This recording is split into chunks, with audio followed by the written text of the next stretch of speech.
తమిళనాడు ఎన్నికల్లో రికార్డు స్థాయిలో 85% పైగా ఓటింగ్ నమోదైంది. తమిళనాడు చరిత్రలో ఇదే అత్యధిక పోలింగ్ గా చెప్పొచ్చు. ఈ భారీ పోలింగ్ తో రాజకీయ పార్టీల్లో టెన్షన్ వాతావరణం నెలకొంది. ఇది ఎవరికి లాభం, ఎవరికి నష్టం అన్నది ఇప్పుడు పెద్ద ప్రశ్నగా మారింది. కొత్తగా రాజకీయాల్లోకి అడుగుపెట్టిన నటుడు విజయ్ స్థాపించిన టీవీకే పార్టీ వల్ల భారీ ఎత్తున ఓట్లు పడినట్లు అర్థమవుతుంది. అయితే ప్రజల్లో కనిపించిన హడావిడి ఓట్లుగా మారిందా లేదా అన్నది సందేహమే. సీట్ల పరంగా చూస్తే టీవీకే పార్టీ సింగిల్ డిజిట్ కే పరిమితమయ్యే అవకాశాలు కనిపిస్తున్నాయి.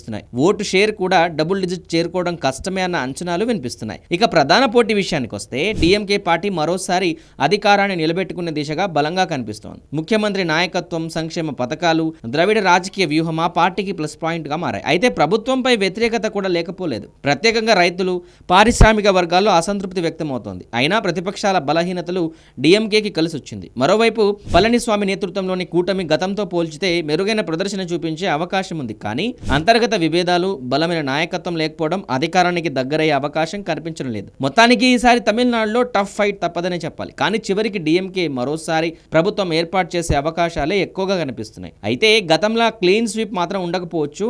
మే 4న ఫలితాలు వెలువడనున్నాయి. అప్పటి వరకు ఈ సస్పెన్స్ కొనసాగనుంది.